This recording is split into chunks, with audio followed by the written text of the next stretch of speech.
Deməli, videomuzun davamı 55-ci sual. Neysbi döyüşünün baş verməsi. Neysbi döyüşü 1645-ci ildə vətəndaş müharibəsi dövründə baş vermişdi İngiltərədə. Roma papasının təşəbbüsü ilə Osmanlı dövlətinə qarşı müqəddəs ittifaq, bu da 1684-cü ildə yaradılmışdı. Poltava döyüşü 1709-cu il Şimal müharibəsinin gedişində Rusiya İsveçi məğlub eləmişdi.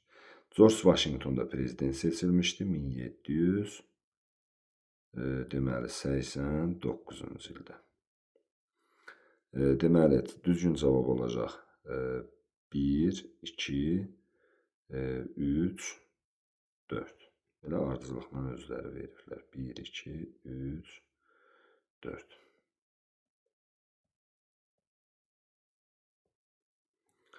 Ee, 56-cı sual. ABŞ prezidenti Abraham Lincolnun hakimiyyət illəri. Luiziyananın Fransadan alması 19-cu əsrin əvvəllərində Thomas Jefferson dövründədir.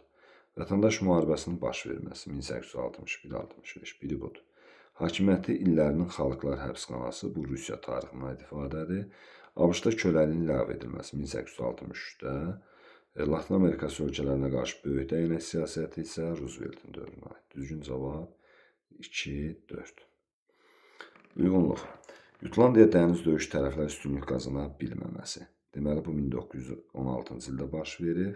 2-yə A. Deməli, 1, 2, 3. 2-yə A. Dörtlər İttifaqının yaradılması 1915-ci ildə idi. 1-ə B. ABŞ-ın müharibəyə qoşulması 1917-ci ildə idi. 3-ə C. İldırım sürətli müharibənin iflasa uğraması 1914-də heç birinə aid olmur. Mudros sazişi 1918-də, bu da heç birinə aid olmur. 1B, 2A, 3C.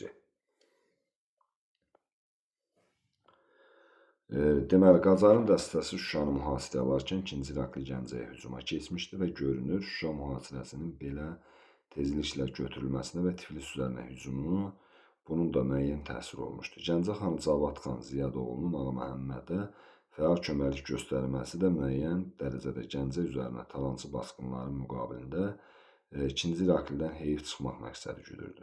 Tiflis alındıqdan sonra bir çox Azərbaycan xanları Cənub xanlıqları Ağa Məhəmməd xana tabi olduqlarını bildirir. Yalnız İrəvan və Qarabağ xanları onun tabeyliyini qəbul etmirlər. Həmin ilin yayında Ağa Məhəmməd xanın qardaşının komandanlığı altında 20 minlik ordu İrəvana yaxınlaşır. 5 həftəlik mühasirədən sonra qala təslim olur və sülh bağlayır. Verilən mətn neçənci ildən bəhs edir? Ağa Məhəmməd xan Qacarın şimal torpaqlarına yürüşü 1795-ci ildə olmuşdur. Deməli, düzgün cavab 1795. Ağa Məhəmməd xan Qacarın Azərbaycanın şimalına yürüşü ərəfəsində ona qarşı ittifaq qurmuş xanlıqların adı. Deməli, 3 dənə xanlıq ona qarşı ittifaq qurmuşdu. Bunlardan birincisi Qarabağ xanlığı idi. İkincisi, deməli, Lənkəran xanlığı ittifaq qurmuşdu. Lənkəran.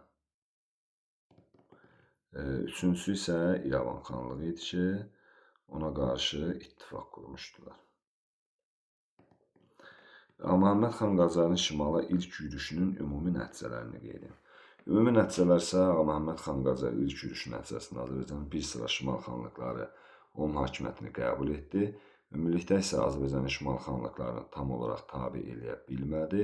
Xorasanda Nadirin nəvəsinin baş vermiş üsyanına görə Azərbaycanın şimal torpaqlarını tərk eləməyə məcbur oldu.